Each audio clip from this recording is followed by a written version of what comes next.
Hi everyone, welcome to UX Energy, and I am here doing a live session. We're joined by Emilia, which is super awesome. She's joining us here on this session, but what we wanted to do today is talk about networking on LinkedIn. Now, we are all professionals, we all have a lot of social media profiles, but often a lot of time we spend a lot of effort making our portfolios look slick, or we might try and create beautiful Behance profiles or Dribbles, or we might just struggle and not even have time for that. One thing that's super important is the first impression that any recruiter or hiring manager has. And so we're just going to be looking at a few strategies that we can identify. And this is actually off the back of the podcast that we heard that I'll be sharing that Tom Scott shared with us. And so he's been in design recruitment for over 10 years now. We've been connected a long time. And so he was sharing some of his tips, and I'm, piggybacking off that. And so what's really important is when we think about someone's profile, it's really important that all the key things are there. And often, a lot of the time, we don't even think about it. We might set up our LinkedIn profile once and then walk away. So if I share my screen here, we should hopefully be able to be taken to a way that we can see. I can take us exactly to LinkedIn. I'll share the screen down here, and we'll go into LinkedIn. So LinkedIn is a huge platform now that has grown and definitely is a main place for communication, for networking, for people to be connected. And what's really important is that people actually underestimate how important LinkedIn is. And I guess I come across a lot of profiles that just don't have a lot of quality information on them, and therefore people just discard them alongside other. They come onto a profile and they just simply aren't that interested. So this is my public profile here, and what's really important is that you are giving a clear summary of everything that you can do for someone viewing your profile. And a lot of the time, I'm seeing a lot of really poor images that maybe aren't professional. And I'm also seeing headers that maybe aren't related. Now, I could definitely improve mine. I just have created my background here that's related to maybe a design that a friend gave me. But what's really important here is that you are very clear as to kind of who you are and what you're trying to do. A lot of the times I see UX, UI designer, and ultimately that's not very effective, as a lot of sort of standard institutions will look at the word UX, UI, and they'll just be like, no, that's not clear exactly what they do. So what I'd really recommend is that you maybe focus on one specialism that you really do love, whether that's UX design, UX research, or UI design. Try not to just say that you do all three. I see sometimes people say UX designer, UX researcher, UI designer. That always isn't that great. And when I look at standard profiles, just choose one.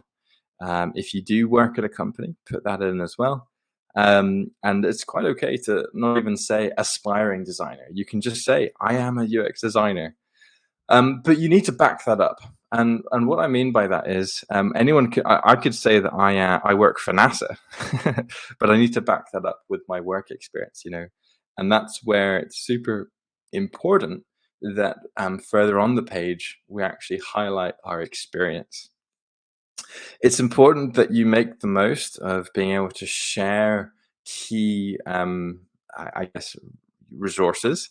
So your portfolio or the company that you currently work at is really important. You want it to make it super easy for a recruiter to come on and for them to connect it.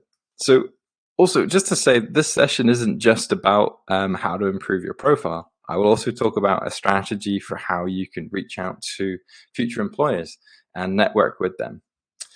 Anyway, make it clear where you're from. And then from here, if you do want to reach out and get more sort of freelance style gigs, people can actually approach you for services, though no one's ever done that before. So it just is a LinkedIn thing. Now, Coming back to the About page, a lot of the time, the About page has a lot of typos in it, a lot of spellings.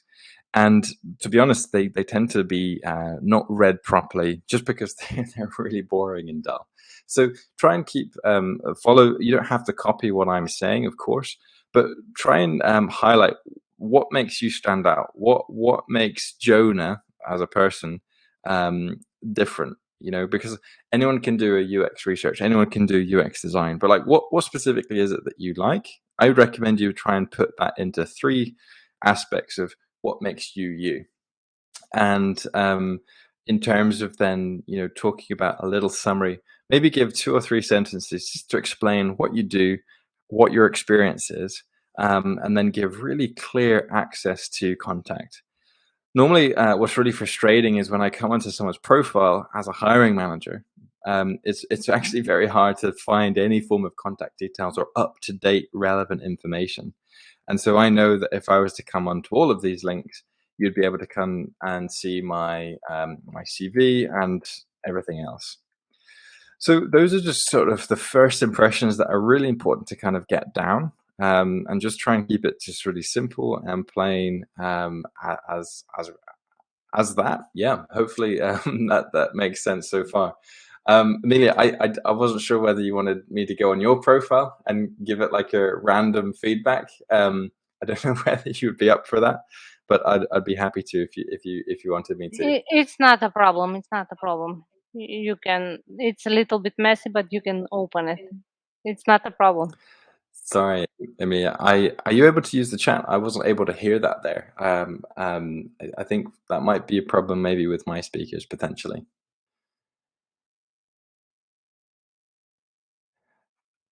Or maybe you could repeat that. It's okay. You can open. Yeah, are you happy for me to share my screen and talk through your profile, just as an example? I won't be unkind, I promise. All right, It's not let's a bring problem. up Amelia's profile. Um, Great. Okay, so this is a quite a good profile. It's a very nice photo. It's maybe too nice. It's maybe not as professional, but it's still nice. It's good. There's maybe no background image here, which is it maybe makes it look like it's a new account. But from the contact information, this is strong because you have all of your key information that's available. If a recruiter wants to get in touch with you, that's good. You've also talking about where you work. And I'm going to come on to this aspect here of mutual connections here, because mutual connections are really, really important when it comes to networking, which is what the word means. And yeah, what's really good is there's obviously activity that's happening. So I can see what Amelia is doing. I can see that she's involved. And also here, I like this, you know, there's a strong sort of summary about who Amelia is, what her sort of background is. I can see her original degree, short and sweet, and that's nice. It would be, I guess, what would be nice, Amelia, is even to just add maybe what you're passionate about and where you're wanting to go into. You know, you talk about kind of what you've done in the past, but maybe I could say like, what do you want to do in the future? So this is good. We can see UX designer here. I can see that you have that internship. Now that is so strong and that's really excellent. What I would just say is along here, you've got other experience, which is all relevant to your UX career. But what I see a lot in UX LinkedIn profiles is it doesn't necessarily talk about what you've done. You know, freelance is fine. You know, everyone has to do freelance at least some of the point, but there's no companies here that you're working for as such. And so I understand maybe if LinkedIn doesn't provide them, but in some ways it kind of doesn't add validity to that. And so what I'd recommend is when you go in and you talk about your projects for this freelance role that you've had for the last year and a bit, even if they were just really small projects or not related to UX, it's still important to say what you did for that year. And so I'd recommend that you think about adding in bullet points and just maybe listing through some of the stuff that you've been working on. Education's all good. You know, if you wanted to, you could list some of the modules or what grades you got. Volunteering is good, and then obviously all of these are just useful to say that you're relevant, as well as skills. I don't think people really look at these anymore, but they're still nice to have, and you have projects. So what I'll just recommend is you have projects or any links or anything that you're trying to share. What I was just going to say is I would really, really recommend that you make them as relevant as possible to UX. So whether you've got a latest case study or anything like that, you can actually attach them to your profile and you can share them. So that's really good so far, Amelia. So you get 4 out of 5 stars for that one. So good. And I'm not trying to kind of necessarily pop anyone's balloons, but I do want to just try and highlight the importance of making it very clear that you have not just a nice portfolio, and I know that portfolios are a lot of work and they take a lot of time. But I think it's also important that you have a professional LinkedIn profile that clearly says what you want, who you are, how much experience you have, and also connections. So you're maybe as a maybe someone getting started in UX, or maybe whether you've been in UX for a while, you're maybe frustrated with the amount of I guess the lack of job roles that are available, especially at a junior level. You might be frustrated that there's not a lot of people hiring. And so how do you, as a UX designer like Amelia, how do you go and network so that you can find jobs? And as Tom says in his podcast, you need to go direct. So let's say that Amelia, just using you as an example here, let's say that you wanted to go into, let's say that you wanted to work in, let's say that you wanted to move to London and that you wanted to find a UX designer job in London. Now, I'm just using these as an example. There are quite a lot of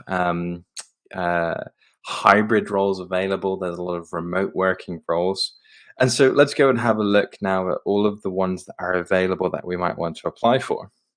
And as you scroll down the list, you'll see a wide range of different companies here, of Amazon and The Guardian, and other companies that you might be familiar with. You might even find ones that are like to do with finance, or ones that are to do with big social media platforms, or even Rockstar if you want to go work for the guys that made Grand Theft Auto.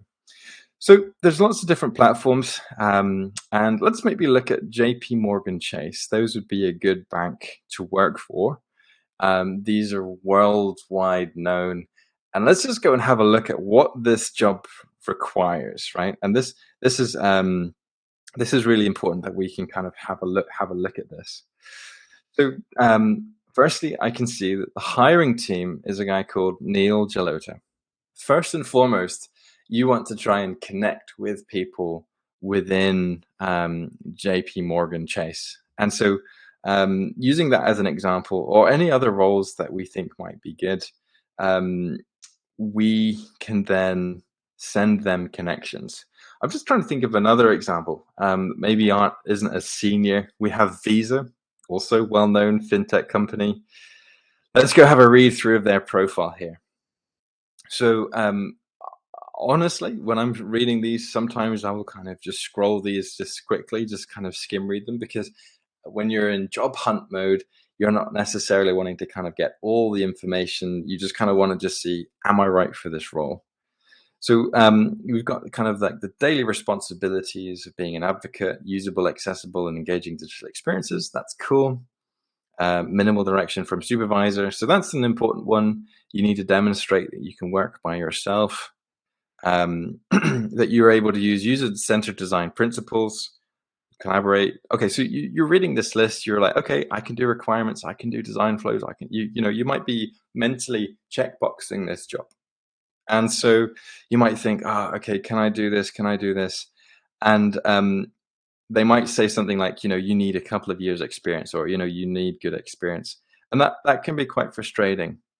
So how do you know that the job is right for you, and how can you get your foot in the door as a junior? Well, the first thing that you do is you make connections for this company.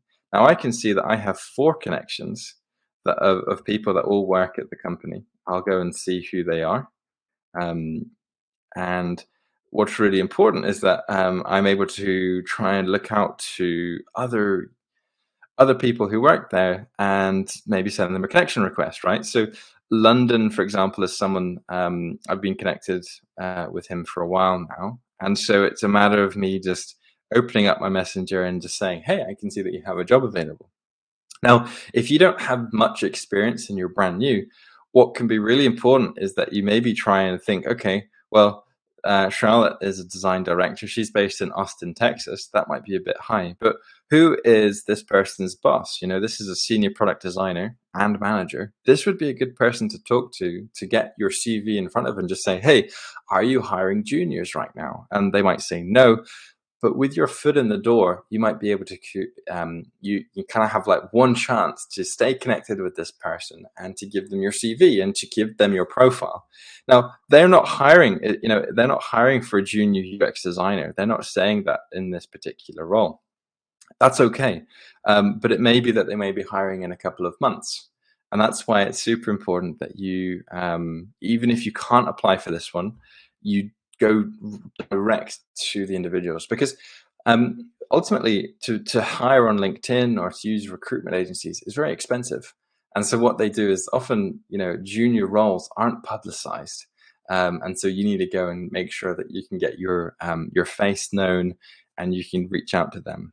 So how do I do that? Well, let's use Visa as an example. We can go on to the jobs page, and actually within here, let's see if we can connect with users. So I'm going to just type in Visa. I'm going to type in UX designer. And within here, I'm going to set a few of the filters. So I'd recommend that you use the filters. You don't need a paid version for this. I'm going to look for people. And within here, I'm going to then set the locations to the UK, because we're applying for that UK role. And then once we've set up here, I actually need to change this a little bit, where I can maybe change their job role. We come into all filters. Second is great. We want to then add their current company, which is Visa. Within Visa, I can then look at everyone who works at Visa within the UK. So I can see who's a designer and who's doing that. Now, there's another way that you can do this. I will send this guy a connection request just because I try and expand my network regularly. You can actually come onto the company's page and you can actually see all of the people who work at the company. And within here, you can see where people are based. And so if I was to go into United Kingdom, what's really smart about this is that you're able to then look at this list of users, and you can even add in a keyword like UX. So when I add in that keyword, I can see that all of these people work within UX. And if I'm interested in applying for a company, I will send them all a connection request and just try and identify who are managers or who are design leaders, and just befriend them, send them messages, ask them questions. They might not be able to necessarily give you a lot of time, but there's 40 employees here that work in the UK that would be worth connecting with, who you're likely going to be working with if you get the job. So just using that strategy of having a good profile, as well as having a portfolio, have a good profile, and also be able to send them connection requests. And that's why I, just through time and through the previous years, I've just grown my connections, and I've just sent loads of people a follow request, and so that there are loads of people all over the world that I've just connected with. And then through that, I can then rely on that when I may be applying for a job, because people can see, oh, I'm connected with so-and-so, connected with so-and-so. So that's just sort of my sort of whistle-stop tour of how to create a good, strong LinkedIn profile, making all of your relevant information in there, but also adding in clear responsibilities of what you're doing at each stage of the work. list what you've done, list the experience that you've gathered. And that's really important, and that almost forms part of your CV, so that all of the work experience I've done all the way from 2015, I've been able to list everything that I've been able to do. So those are really critical things. So just spend a bit of time on your portfolio and on your LinkedIn profile. Give it a bit of love. Try and fill that out as much as possible. And yeah, good luck.